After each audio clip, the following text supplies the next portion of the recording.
Olá a todos, essa é mais uma aula de História da Arte no Brasil e América Latina 1, em que nós vamos abordar a cultura Paracas, que é mais uma das culturas importantes do Peru pré-colombiano, do chamado Horizonte Inicial.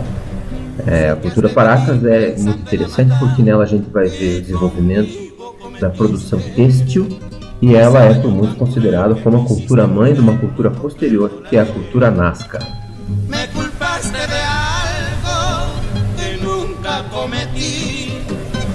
Então, em primeiro lugar, onde se situa a cultura Paracas em termos da cronologia andina pré-colombiana? Observando essa tabela, que sempre parece inicialmente muito complexa, nós vamos localizar aqui no horizonte inicial. Vejam, mais ou menos na mesma época em que ocorria a cultura de Chabin de Huantar, estava acontecendo na costa sul, se desenvolvendo a chamada cultura Paracas. Vejam que a cultura Nazca vem aqui em seguida e por muitos será considerada como um prosseguimento, um desenvolvimento a partir da cultura Paracas. A região de influência da cultura Paracas, como a gente pode observar, é a costa mais para o sul, na costa do Peru. Lembrando que toda essa região é banhada pela corrente fria de Humboldt, que traz muito peixe, traz uma biomassa, uma das maiores biomassas do hemisfério sul, o que torna esse povo um povo tanto um povo de agricultores, mas principalmente um povo de pescadores. Vejam que Paracas em Quechua, que é a língua falada pelos incas, significa chuva de areia. Esse local é atingido por ventos muito fortes, é uma região desértica e, portanto, esse nome faz referência à areia que cai do céu à maneira de chuva. Ela foi descoberta em 1925 pelo grande arqueólogo peruano chamado Julio César Tello. O Julio Tello é o mais importante arqueólogo peruano que vai fazer grandes descobertas sobre as culturas pré-colombianas andinas. Tello vai dividir a cultura Paracas em duas fases principais. A primeira delas, a Paracas Cavernas, que se desenvolveu de 700 a 500 a.C., em que os mortos eram enterrados em fardos funerários. Esses fardos funerários é uma espécie de embrulho feito de tecidos, joias e oferendas em que os mortos eram colocados e eram situados então em tumbas escavadas verticalmente, uma espécie de poço com um fundo alargado, como uma taça invertida ou uma garrafa. Nesse período haverá uma maior influência da cultura de Chabin de Huantar. A seguinte fase seria a fase Paracas Necrópolis, que se estende de 500 a.C. a 200 depois de Cristo, em que os mortos eram enterrados em cemitérios retangulares, mais organizados, que hoje é chamada de cultura Topara. Essa é uma imagem dessa região, então muito bonita. É a Reserva Nacional de Paracas, que fica no departamento de Ica, no Peru, onde a gente pode ver então as cores bastante berrantes dessa paisagem, desse deserto amarelado, o que fez também com que as múmias fossem muito preservadas. Então, hoje, a múmia mais antiga do mundo, na verdade, não é egípcia, é uma múmia peruana, e isso foi favorecido pelas condições áridas do terreno. E isso também permitiu a preservação dos tecidos de 700, 500 a.C., com todas as características de cor que podemos observar ainda hoje. Aqui é um detalhe maior da região de Paracas. Observa-se aqui o mapa do Peru, nesse cantinho. A gente vê essa península de Paracas, onde vão haver vários sítios arqueológicos que foram descobertos, em primeiro lugar, pelo Julio César Tello. E essa é a organização de um fardo funerário Paracas. Então vejam que a múmia era colocada no meio, em posição fetal, e a ideia era que o morto viajaria ao pós-morte da mesma forma como ele nasceu. Então ele é colocado em posição fetal para lembrar então esse regresso a um mundo anterior à vida. Nas camadas mais interiores eram colocados utensílios e oferendas, como colares, cetros com penas, peças de vestuário, cerâmica, ouro, colheres, materiais de tecelagem e assim por diante. São encontrados também elementos como comida, que é um elemento comum em várias culturas antigas, em que se considerava que o morto precisava ser alimentado no além. E ele era envolvido em uma série de tecidos enrolados. Os mais interiores eram os tecidos mais ricos, mais decorados, e os mais exteriores eram tecidos mais grosseiros. Então se formam fardos, são fardos bastante grandes, né? E quanto mais importante a pessoa, mais tecido tinha. Para vocês terem uma ideia, esses tecidos chegavam às vezes a ter dezenas de metros. Tem tecidos com 30 metros, 20 metros de comprimento, e que era uma obra, então, obviamente, coletiva. Esse é um exemplo de um têxtil Paracas do Museu de Arte de Lima. Ele é um têxtil da fase cavernas, onde a gente pode observar, então, nos detalhes, a presença desses animais míticos na borda. É muito comum que esses mantos eles tenham uma borda decorada e uma seção interior feita com desenhos na própria trama da tecelagem. E aqui a gente pode observar esses dois animais. Vejam que é uma espécie de um felino bastante estilizado e geometrizado, com corpo de cobra, e esse felino se repete em vários outros momentos. Ele aparece aqui de ponta cabeça, aqui repetido novamente. Dentro do corpo dele tem uma versão menorzinha desse mesmo gato, que é uma mistura de gato com cobra. Aqui também uma cobra, e em outros lugares a gente vê a presença de pássaros. Essa tríade de animais, a cobra, o felino e o pássaro, aponta para uma condição cultural que perpassa todas as culturas andinas pré-colombianas, em que a cobra é identificada com o mundo interior, o mundo subterrâneo. O jaguar ou o felino é entendido como uma representação do mundo terreno, no mundo em que vivem os homens vivos, e as aves são entendidas como representações do mundo superior, do mundo celestial. Essa tripartição do universo vai aparecer em várias das culturas pré-colombianas, não apenas no Peru, como também no México. Essa é a seção interior do tecido, a parte mais de dentro desse grande manto, onde nós vemos uma repetição daqueles elementos, né? A mesma figura do felino estilizado com o seu rabo de serpente. Então imagine, para a gente ter um manto desse tamanho, era evidentemente necessária a colaboração de várias pessoas.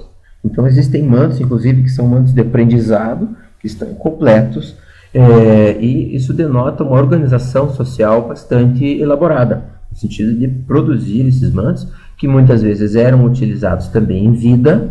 Então alguns dessas peças de vestuário e desses tecidos que envolviam as múmias funerárias, elas apresentam sinais de uso, então muito provavelmente eram usadas ainda em vida, na vida do falecido.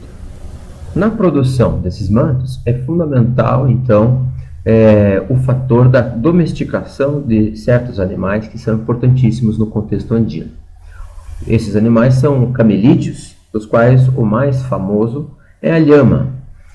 A lhama, que é uma derivação, na verdade, de um animal selvagem chamado de guanaco, e que através da domesticação e da seleção, através da seleção reprodutiva, foi se transformando então naquilo que hoje é a lhama, que é o principal animal, o principal camelídeo utilizado tanto para fins de transporte quanto para fins de tecelagem, produção de lã. Note-se também que a lhama, apesar de ser utilizada para transporte, ela não puxa carroça, ela não puxa nenhum tipo de veículo. Então, em todo o contexto andino, na verdade, em todo o contexto pré-colombiano, não eram empregados transportes dotados de roda. Isso não significa que eles não conhecessem a roda em outros usos, mas ela não era empregada para transporte. O que a lhama carrega são bolsas colocadas ao seu lado. Um outro animal importante nesse contexto da produção de tecelagem é a alpaca, que é uma outra espécie de camelídeo que possui uma lã bastante macia, e que a gente vê a imagem desse animal que realmente é dotado de grande fofura. Na produção desses têxteis vão surgir, então, vários desses elementos que são presentes na arte Paracas, como, por exemplo, animais que podem ser animais reais ou mitológicos. É o caso, por exemplo, desse têxtil ainda do período cavernas, em que a gente vê esses pássaros dotados de algo que se parece com chifre, o que dá para nós uma dimensão, então, da produção desses animais míticos que envolviam os mortos, envolviam os falecidos, né, e eram então armazenados dentro dessas tumbas em forma de poço, em forma de cálice invertido. As cores são extremamente importantes em todo o contexto andino. Né? Observe-se que é uma produção muito grande de pigmentos naturais, conhecidos há mais de 2.000 anos e vêm sendo desenvolvidos durante todo esse tempo, e muitos deles são empregados até os dias de hoje. Há tanto efeitos de fiação como efeitos de bordado. Então, o bordado será um elemento muito importante nessa produção têxtil. E aqui a gente vê um exemplo de um tema figurativo que é muito comum na cultura Paracas, o tema do xamã em voo. Então, a gente vê essa figura humana, né, que está voando, flutuando, com um sorrisinho. No seu rosto, a gente pode entender que ou é uma pintura facial ou é uma máscara. Ele usa um ornamento de cabeça, e aqui são os seus cabelos ou elementos, né, que são presos então a esse toucado. E ele carrega uma espécie de cetro ou instrumento musical dotado de cores também, que é agitado aqui enquanto ele faz o seu voo. Esse voo é considerado como efeito da ingestão de substâncias alucinógenas, que daria a sensação de voo então para esses xamãs. O tema do xamanismo e ligado a esses estados alterados de consciência, como a gente vai ver, é uma constante na produção pré-colombiana. Tá? Então isso vai aparecer em várias diferentes versões nas suas diferentes culturas. O tema do xamã em voo aparece com grande variação cromática, principalmente, né, alguns detalhes de desenho, como no caso desse manto em que a gente vê o xamã em voo, sempre com a expressão alegre e os olhos arregalados, que alguns interpretam como sendo uma representação dos efeitos desses enteógenos ou desses alucinógenos, e aqui ele aparece segurando uma faca ritual em forma de meia-lua, mais ou menos como a gente vê nessa figura menor aqui ao seu lado, que é um tume. O tume é uma faca ritual que era usada em cerimônias de cura, em que se faziam operações no cérebro, com trepanações no crânio, do qual se encontram vários vestígios arqueológicos nas diferentes culturas pré-colombianas. Também na cerâmica, eles vão se destacar pelo seu uso da cor. Então, esse é um exemplo de uma cerâmica com um bico e uma ponte. O elemento do bico e da ponte vão ser elementos recorrentes nas culturas pré-colombianas, e representa-se aqui um felino.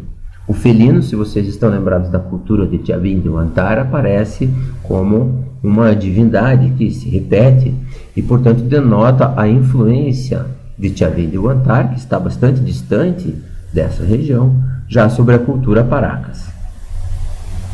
Outros elementos representados apontam para suas relações com outras culturas, como, por exemplo, o peixe, em que a gente vê uma semelhança com a cultura posterior, a cultura Nazca, a presença do felino, que vai aparecer em várias das representações pré-colombianas, e aqui a presença de um arco-íris. O arco-íris, para uma região que é predominantemente árida, representa algo diferente, representa algo que é compreendido como sendo da esfera do divino e que realiza a ligação então do céu com a terra, e que proporciona também uma umidade ou a possibilidade de chuva que é bastante desejada por esses povos. Em outras cerâmicas, vê-se muito claramente a influência da arte de Tiabim de Huantar, com a figura do deus rosnador, com os seus grandes caninos protuberantes para fora da boca, e aquela dissolução formal que era típica da arte de Tiabim.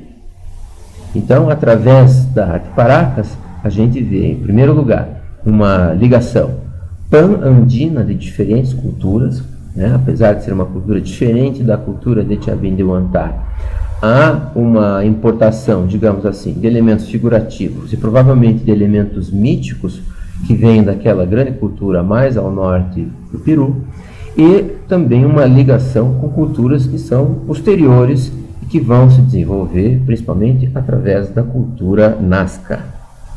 Nesse manto Paracas, por exemplo, vemos um elemento que será comum na cultura Nazca, né? E isso é a representação dessa figura, uma figura entre um xamã e um guerreiro. Vejam que ele tem uma coisa no rosto que representa uma máscara bucal e, o que é um detalhe um pouco macabro, cada um deles carrega uma cabeça troféu nas suas mãos, que aparece aqui também sorridente.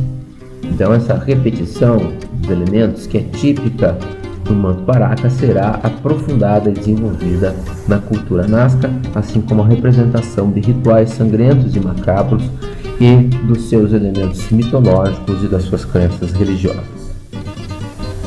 Com essa imagem encerramos então essa pequena introdução à cultura Paracas. Eu agradeço a todos pela audiência e na próxima aula veremos um pouco sobre a cultura Nazca. Para todos, boa sorte, saúde e felicidades. E até a próxima.